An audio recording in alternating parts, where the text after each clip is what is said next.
On today's show, the love affair between pilot and his planes. I used to crawl up in a tree to sail model airplanes. Bruce Hansen turned flying into outdoor fun.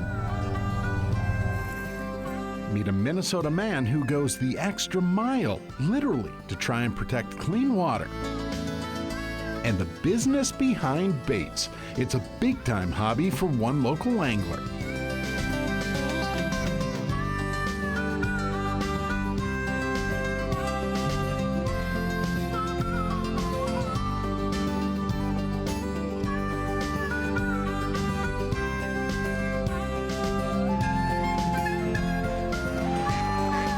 Minnesota Bound.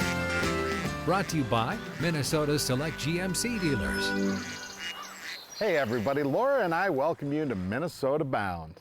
Airplanes on water have always intrigued people. Yeah, I still have these grand daydreams of my grandfather zipping off to the cabin in his Cessna.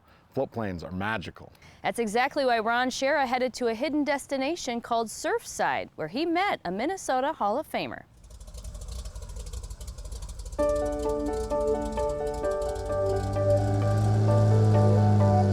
Dream trips, adventures of a lifetime.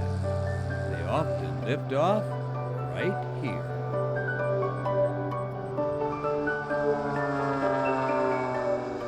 And this fella, Bruce Hansen, has watched dreams take off for nearly a half-century right at his place, Surfside Seaplane Base, a Lino Lakes facility and one of the largest in the country. Who knew? A lot of our neighbors don't know we're here. Hansen and airplanes, turns out, were made for each other. A longing for flying ever since I was a kid. When I used to crawl up in a tree to sail model airplanes out. I remember my first plane ride was in Alexandria, 12, 13 years old. We knew a guy at the airport there. He took us up for a ride, and that really hooked me. A few years later, Hansen had his private pilot license and a float plane rating. To me, a float plane meant you go to Canada. I got my float plane rating, and before the ink was dry on it, practically, I was on the way to Canada.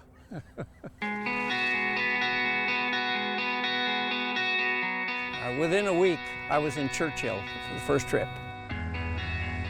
Hansen purchased the sea base operation in 1970 and quickly discovered airplanes can be more work than play. We normally have 45 to 60, somewhere in that area of airplanes based here. We do the float changeover. Any mechanical work they need is done here in our shop. He's very giving. He will give you the shirt off his back. He will help anybody, anytime. We are always running to do things for somebody, and he does it out of the goodness of his heart, not for a buck. Oddly enough, before operating a sea base, Hansen was a truck driver. The experience came in handy. I want to make sure we got gas in there. That would be really embarrassing to run out of gas. This is about an 86 Chevy. Yeah, it is homemade. Drove in one Saturday morning, and before the day was done, this is what we had. It works just great. Okay, so what does this contraption do?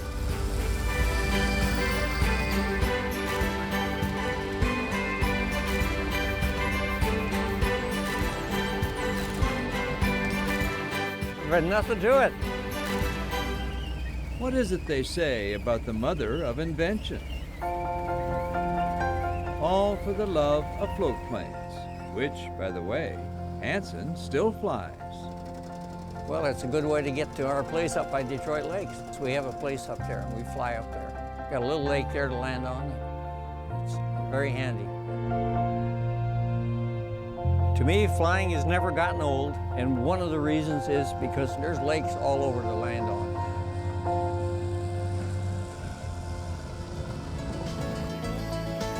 Coming up, a story about protecting clean water. One Minnesota man hopes to make a difference, one stroke at a time. Minnesota Bound is brought to you by Minnesota Select GMC dealers. Alumacraft, Chase on the Lake, and by Connecticut.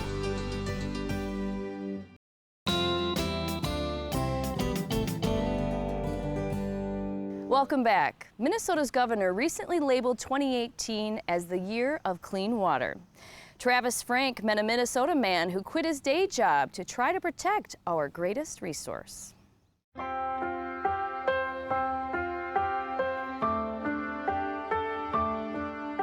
Water.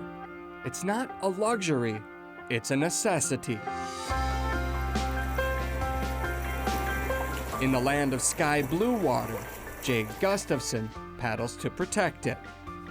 I am a little over halfway done with a project that I call Paddle for Progress.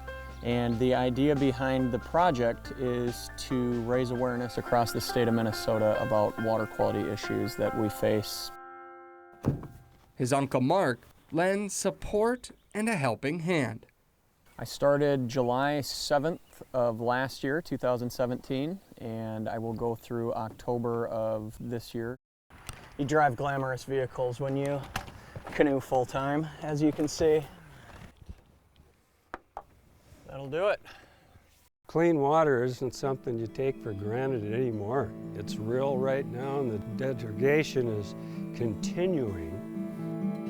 Large majority of Minnesotans aren't aware that almost half our water is contaminated in some form, including the Snake River.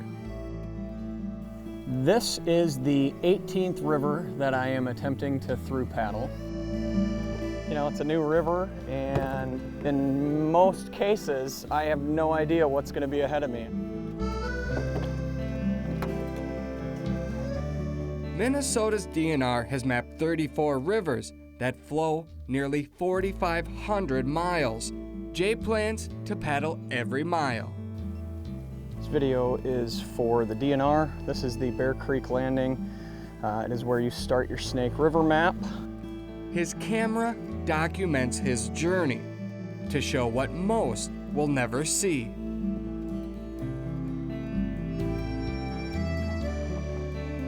Jay's connection to water began on a soul-searching mission. I through paddled the Mississippi River from Itasca down to the Gulf. And when we got back, I went directly into the same job that I had before, realizing that I was growing a little bit restless and sort of longed for that feeling that I had on the river. And I just realized that my passion was really on the water. Following Minnesota Governor Mark Dayton's call for clean water, Jay left his corporate desk for a river view. Today, Waterway Jay paddles to make his voice heard. This is not a recreational thing. It's my full-time job, and that's how I'm treating it. One river at a time, his name and his mission catches on. We're all connected to water, and so even if you're not into outdoor recreation, your connection is the fact that you're drinking this water, you're bathing with this water, you're cooking with it.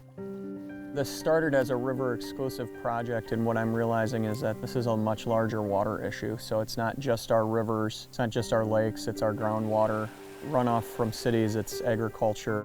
Everybody wants to be able to continue to turn on the tap and have clean water come out. Spending day and night on Minnesota's rivers, Jay knows something has to change. What I would really like to see at the end of the day is everybody in Minnesota understands what's going on with the water in their community. I just think that if we're willing to talk to each other and listen, that there's a lot that we agree on, and I think we all agree that clean water is important. No doubt, it's a necessity. Beyond the fact that water sustains life, but it's healthy to be out here and to enjoy stuff like this and to just seek quiet and nature. One river and one stroke at a time, Waterway Jay will continue his paddle for progress. Stir this up. Straight ahead, a river angler turns bragging rights into a bait business. Closed captioning is brought to you by Minnesota Rebab.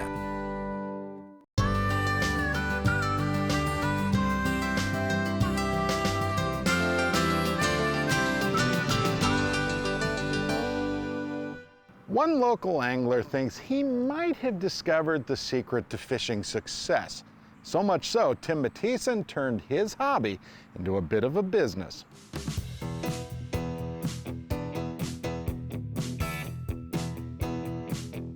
Plastics, one of fishing's single most popular baits. Thing is, not many people in the northern United States make them. Exactly why Tim Mathieson created his niche and a nickname. My buddies call me Mr. Plastic. I get people going at the gas station, aren't you that plastic guy? We're a Prescott Bait Company. We make custom colored panfish plastics and custom walleye, paddle tails, curly tail flukes.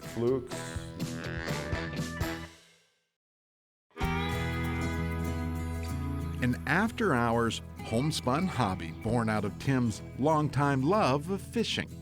I felt sorry for people at the boat launch that, oh, what'd you catch today? Oh, we only caught a couple. And I'm like, what? You know, and I don't want to brag or anything, but I caught like 50 and I got my limit. Bragging rights eventually led to selling baits. The entire business begins with liquid plastic. This is the plastisol. It's white like milk, but you don't want to put it on your cereal. Tim adds just the right amount of color and flash from memory. That's actually heat-resistant glitter. Never seen a red, white, and blue bait fish though, but they sure do like this color. A lot of guys use Presto pots and hot plates and all that to cook their plastics, but microwave's the way to go. Except for the stealing part. Well, yeah, you don't want to be using the wife's microwave in the kitchen, you know, where she's going to be cooking her meals or a Hot Pocket or something. He was given my microwave because I wanted a new one.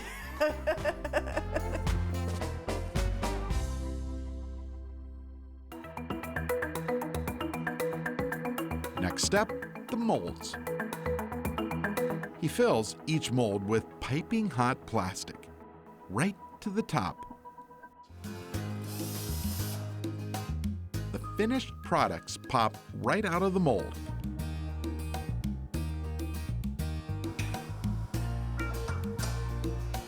Tim now needs to complete one last step. All right.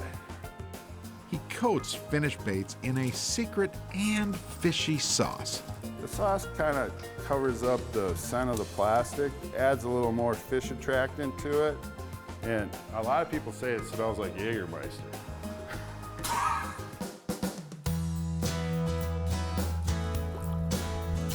When Tim finally finds time to fish, he's not afraid to use the extras. This is like fresh donuts.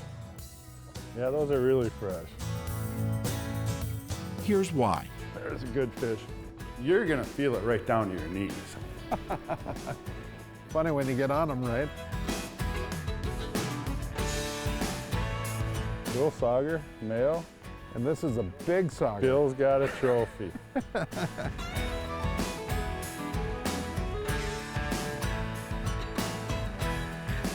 Isn't that pretty?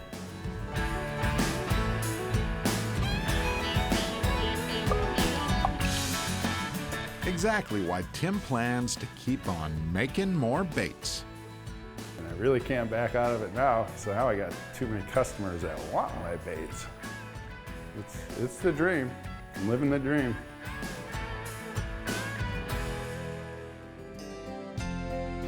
Not too bad. Not too bad.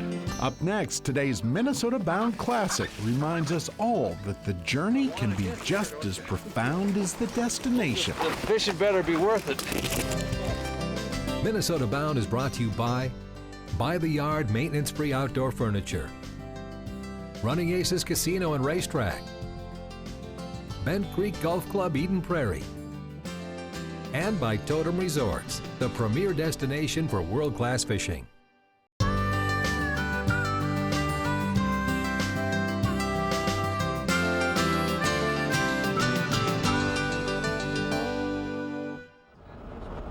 In the back roads of our mind, there are nifty places we often yearn to go, magical places with moon glow and Jonathan Seagull, amid a landscape as natural as a breeze.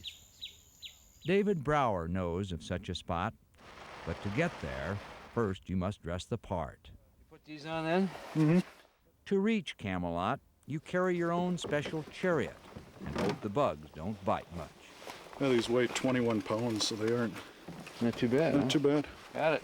Follow me. The path to this place is a winding trail in the popple thickets of Minnesota's North Shore. This is basically a moose trail. And how did he know? You would have to ask. Yeah, we're almost halfway there.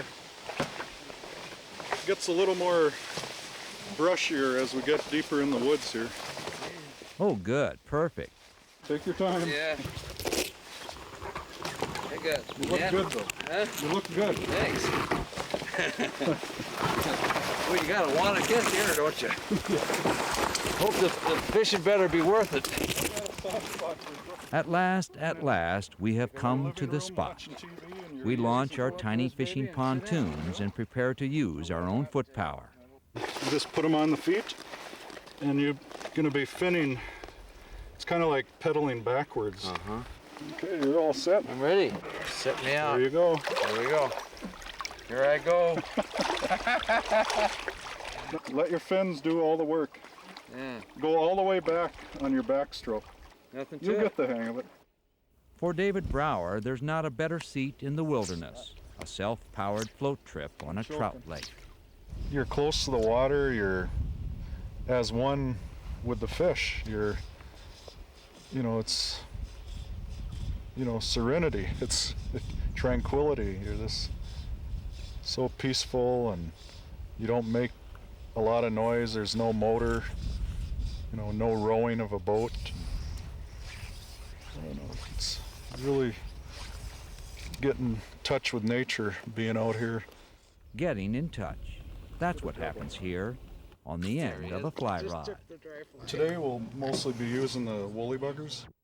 They imitate mostly the leech pattern. These brook trout just love leeches. Like a pair of bobbers, we drifted across the small lake in search of the Beau Brummel of fish, the brook trout. And our search didn't take long. Woo. Double. Does it get any better than this? Well, the brookies didn't always bite. Getting any more hits, Ron? No. Fishing is fishing, which means the fish come and go in any water. But in Camelot, time goes by unnoticed. Yeah, it may sound corny, but I'm at one with the fish when I'm out here floating in these.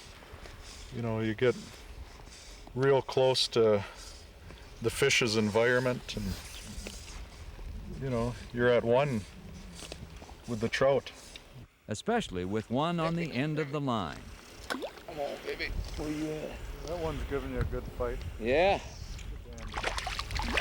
Ooh. That's a plump one. Ooh, come on. I'm gonna fall right out of my chair here. Beautiful. There we go. Oh, that's a dandy. Woo. That's a big brook trout. These are special Big trout brook lakes managed by Minnesota's Department of Natural Resources. There are dozens of them, just like this one, along the North Shore. They can be hard to find, tucked away at the end of a moose trail, but they also are hard to leave. A little bit of paradise in the back road of your mind. Ron goes retro. Those float tubes look like a lot of fun. They sure do. Well, that about does it for us. We'll see you back here next week. In the meantime, don't forget to introduce a kid to the great outdoors. Transportation provided by Premier Transportation. Call 1-800-899-7433. To get more Minnesota Bound, including full episodes, go to mnbound.com. And to follow our latest adventures, like us on Facebook.